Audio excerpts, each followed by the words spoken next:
Bonjour à tous et bienvenue sur Algérie Puissance. Aujourd'hui, nous plongeons au cœur d'un conflit silencieux, d'une guerre d'ombre qui se joue non pas sur le champ de bataille, mais à des centaines de kilomètres au-dessus de nos têtes, dans le vide glacé de l'espace. C'est une guerre où la victoire se mesure en pixels et en résolution d'image, où chaque photographie capturée depuis l'orbite terrestre peut prédestiner le sort d'une nation. Cette guerre, c'est celle de la surveillance spatiale. Et son théâtre principal est, sans aucun doute, le territoire algérien. Imaginez, en ce moment même, des yeux électroniques scrutent chaque mouvement, cartographient chaque base, enregistrent chaque déploiement militaire sur le sol algérien. Ces yeux appartiennent à des puissances étrangères pour qui l'Algérie représente une cible stratégique permanente. Depuis des décennies, Israël, le Maroc avec l'aide de la France et d'autres acteurs occidentaux ont transformé l'espace en une plateforme d'espionnage total, visant à maintenir l'Algérie dans un état de vulnérabilité calculée. Mais l'histoire est en train de basculer. Car après des années d'impuissance et de dépendance, l'Algérie a décidé de riposter. Elle lance sa propre contre-offensive, non pas avec des missiles, mais avec une détermination de fer et une alliance stratégique qui redessine les équilibres géopolitiques. Si vous pensez que les satellites sont de la science-fiction lointaine, détrompez-vous. Ils sont l'arme absolue du XXIe siècle, et comprendre leur rôle, c'est comprendre les menaces invisibles qui pèsent sur notre souveraineté et les réponses courageuses que notre nation y apporte. Abonnez-vous dès maintenant à Algérie Puissance et activez la cloche. Chaque clic de soutien nous permet d'aller plus loin dans nos investigations, de percer les secrets que l'on vous cache et de vous révéler la vérité sur les enjeux qui déterminent l'avenir de notre pays. Rejoignez cette communauté de patriotes éveillés. Abonnez-vous, likez, partagez massivement pour que cette information cruciale atteigne chaque Algérien. Entrons dans le vif du sujet. Cette réalité que nous allons disséquer n'est pas une théorie du complot, mais une froide analyse géostratégique documentée par des faits, des lancements, des contrats et des déclarations officielles. Nous allons démystifier cette guerre spatiale en 3 actes majeurs. Premièrement, nous exposons l'offensive, le réseau de surveillance étranger qui cerne l'Algérie, piloté par Israël et le Maroc. Deuxièmement, nous révélons le double jeu et l'isolement stratégique. Comment l'Occident a systématiquement refusé à l'Algérie les moyens de se défendre, laissant le champ libre à ses adversaires. Et troisièmement, nous analysons la contre-offensive algérienne, le tournant russe et la quête de souveraineté spatiale, une réponse audacieuse qui change fondamentalement la donne régionale. Préparez-vous, car ce que vous allez découvrir va transformer votre perception de la sécurité nationale et de la bataille pour l'indépendance technologique. L'Algérie vit sous un dôme de verre. Un dôme constitué de satellites espions dont les capteurs infrarouges et optiques transpercent les nuages, l'obscurité et même certains camouflages. Cette surveillance n'a rien d'anodin.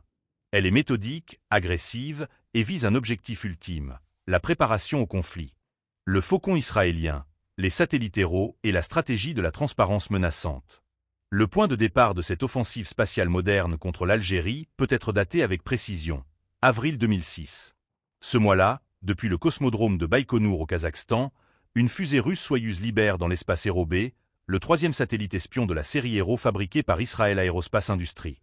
Conçu avec une résolution d'environ 70 cm, Héro B peut identifier depuis une orbite de 500 km un véhicule militaire, un conteneur sur un port ou une pièce d'artillerie.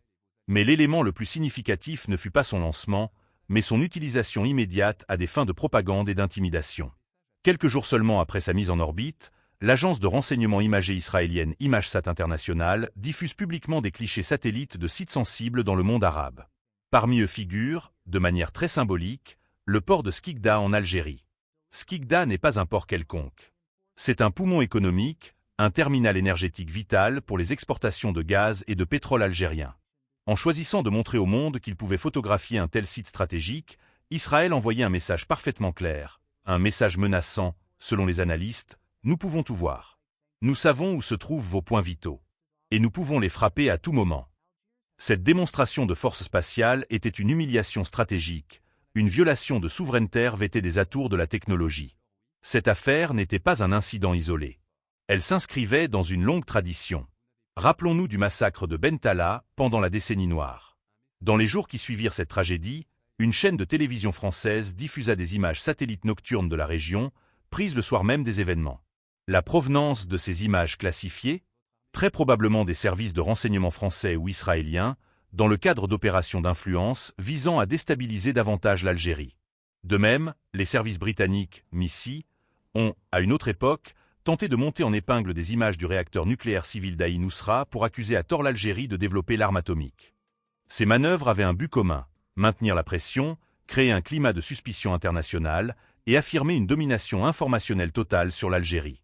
Pendant des années, Tel Aviv a donc joui d'une surveillance unilatérale, accumulant une banque de données précises sur chaque base, chaque port, chaque déploiement de troupes, préparant méticuleusement ce que les stratèges militaires appellent l'ordre de bataille en cas de conflit ouvert. Le voisin devenu sentinelle, le programme spatial militaire marocain et le parrainage français.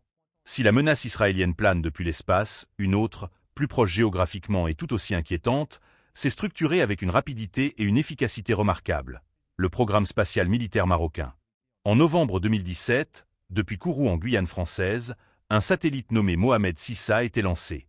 Un an plus tard, son jumeau, Mohamed VI-B, le rejoignait en orbite. Ces engins, d'une valeur totale approchant le demi-milliard d'euros, ne sont pas une création marocaine. Ils sont le fruit de l'expertise française, construit par le géant Airbus Defence and Space et Thales Alenia Space, et basé sur la plateforme Pléiade, la même qui équipe les forces armées françaises. Officiellement, Rabat justifie cette acquisition par la lutte contre l'immigration clandestine, le terrorisme au Sahel et la surveillance environnementale. Mais le véritable objectif est un secret de polichinelle, confirmé par de nombreux médias internationaux, dont le journal espagnol El País, surveiller l'Algérie. Avec une résolution également de l'ordre de 70 cm et une capacité de prise de vue impressionnante, jusqu'à 500 images par jour, ces satellites permettent au Maroc de suivre en temps réel les mouvements de troupes à la frontière orientale, d'identifier les nouveaux déploiements de systèmes de défense aérienne comme les S-4 Sense, de compter les avions de combat sur les bases aériennes de Boufarik ou de Tindouf, et de monitorer l'activité navale dans les ports de Mer el-Kébir ou d'Alger. L'avantage conféré est colossal. Dans la guerre moderne, l'information est synonyme de supériorité. Celui qui voit l'ennemi sans être vu détient l'initiative. Il peut planifier des frappes préventives, neutraliser les défenses adverses avant même le déclenchement des hostilités. Le Maroc, en disposant de cette capacité, a placé l'Algérie dans une position de vulnérabilité stratégique prolongée. Et Rabat ne compte pas s'arrêter là. En décembre 2023, confirmant un alignement stratégique toujours plus étroit avec Israël, le Maroc a passé commande d'un troisième satellite d'observation, cette fois-ci de fabrication israélienne, pour remplacer ses premiers modèles arrivant en fin de vie. La boucle est bouclée. Un tandem Maroc-Israël, soutenu par la technologie française, scrute désormais en permanence le territoire algérien. Face à cette menace bifront, quelle a été la réponse du reste du monde, et notamment des puissances occidentales avec lesquelles l'Algérie entretient des relations complexes? La réponse est un scandaleux double standard qui a poussé Alger dans ses derniers retranchements. Le refus français, un partenariat trahi et une hypocrisie stratégique. L'épisode est révélateur du véritable alignement de Paris. Alors que le Maroc déployait ses satellites français, l'état-major algérien, sous l'impulsion du général Saïd Changria, a solennellement demandé à la France, lors d'une visite à Paris, la possibilité d'acquérir la même technologie. L'Algérie était prête à mettre sur la table un budget substantiel, dépassant probablement le milliard d'euros, pour se doter de satellites d'observation haute résolution. Le blocage américain, la pression politique et le chantage. Le même scénario s'est reproduit avec les États-Unis. En 2024, après 8 longues années d'attente et de négociations, le géant américain Raytheon a brutalement annulé un contrat pour la fourniture de 3 avions de reconnaissance Gulfstream G150 équipés de systèmes de surveillance ISR, intelligence, surveillance, reconnaissance, à l'Algérie. La raison? Des pressions politiques directes de Washington. L'administration américaine, alignée sur les intérêts de son allié marocain et dans le cadre de sa rivalité globale, ne souhaitait pas voir l'Algérie se doter de capacités de surveillance aérienne avancées. Ce double refus, français et américain, a créé autour de l'Algérie un cercle d'isolement technologique. Espionnée de toutes parts, elle se voyait dans le même temps privée par l'Occident des outils légitimes pour assurer sa propre sécurité et son renseignement. Cet isolement fut un électrochoc. Il a démontré de la manière la plus crue que l'indépendance nationale ne pouvait être négociée avec des puissances aux agendas contradictoires. Il fallait trouver une autre voie, un partenaire capable et disposé à fournir cette technologie sans arrière-pensée néocoloniale. Ce partenaire, l'Algérie l'a trouvé à l'Est. Confrontée à ce blocus technodiplomatique, l'Algérie a opéré un virage stratégique aussi pragmatique que courageux. Elle a choisi de répondre à la surveillance par la surveillance, en se tournant vers la seule puissance majeure disposée à lui vendre les clés de l'autonomie spatiale militaire, la Russie. L'alliance stratégique algéro-russe, la commandite des satellites espions. En mai 2023, une annonce fait l'effet d'une bombe géopolitique. Yuri Borisov, le directeur général de l'agence spatiale russe Roscosmos, déclare publiquement que l'Algérie a commandé des satellites de reconnaissance militaire russe. Cette confirmation officielle met fin aux spéculations et marque un tournant historique. L'Algérie ne se contente plus de protester contre l'espionnage. Elle acquiert les moyens d'y répondre sur un pied d'égalité. Les détails du contrat, bien que partiels, sont significatifs. Il porterait sur plusieurs satellites, au moins 2, très probablement basés sur les modèles russes Persona ou Resurp, des engins de reconnaissance optique à haute résolution pouvant atteindre le mètre ou moins. Lancés depuis les cosmodromes russes et opérés par l'agence spatiale algérienne, ASAL, ces satellites auront pour mission première de surveiller les frontières algériennes.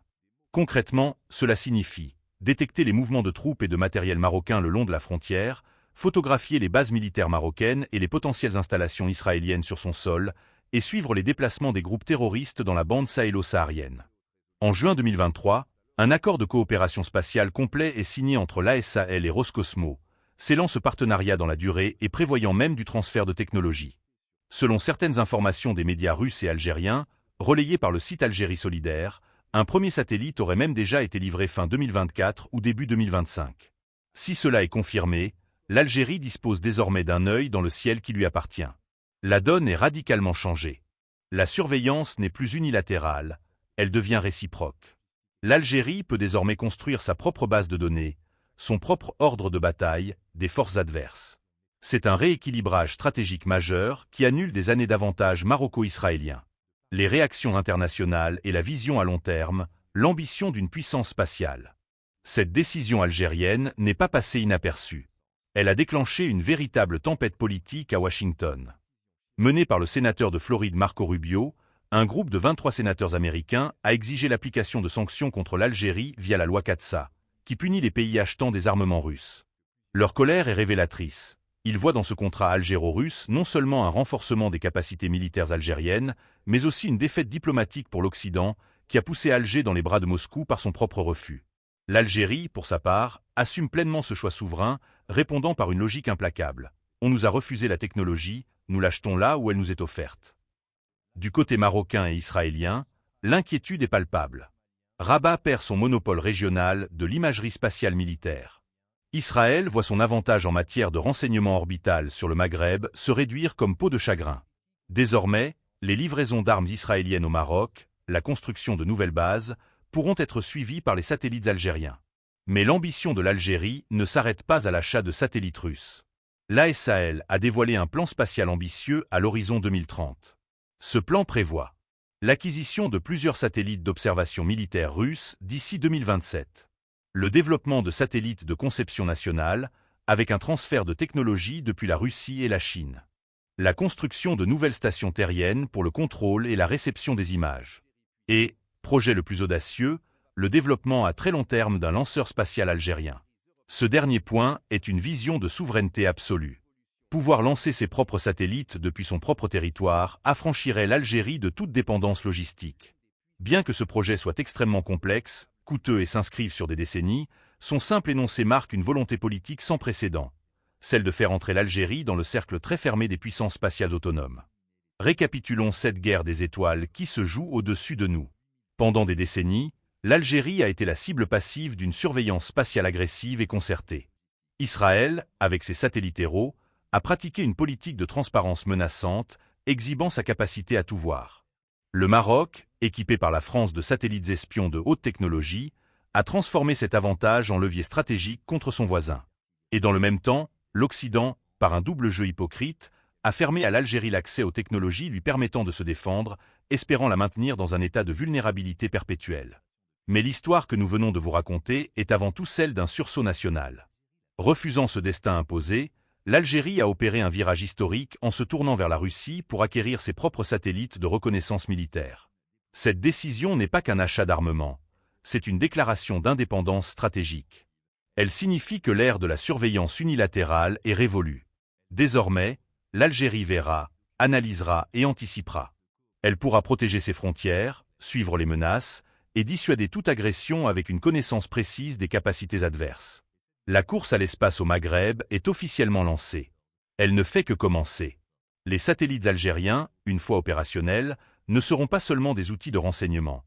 Ils seront les symboles d'une souveraineté retrouvée à 700 km d'altitude. Ils enverront un message clair au monde, l'Algérie ne se laisse plus faire. Elle investit, elle innove, et elle se bat pour sa sécurité par tous les moyens, y compris dans la dernière frontière qu'est l'espace. Cette bataille invisible mérite que chacun soit informé. Si cette analyse a éclairé pour vous les enjeux cruciaux de la sécurité nationale et de l'indépendance technologique, alors votre soutien est vital. Abonnez-vous à Algérie Puissance. C'est la meilleure façon de ne rien manquer de nos prochaines révélations sur les avancées spatiales algériennes et les menaces géopolitiques. Activez la cloche DE notification pour être alerté immédiatement dès le premier lancement officiel d'un satellite algérien.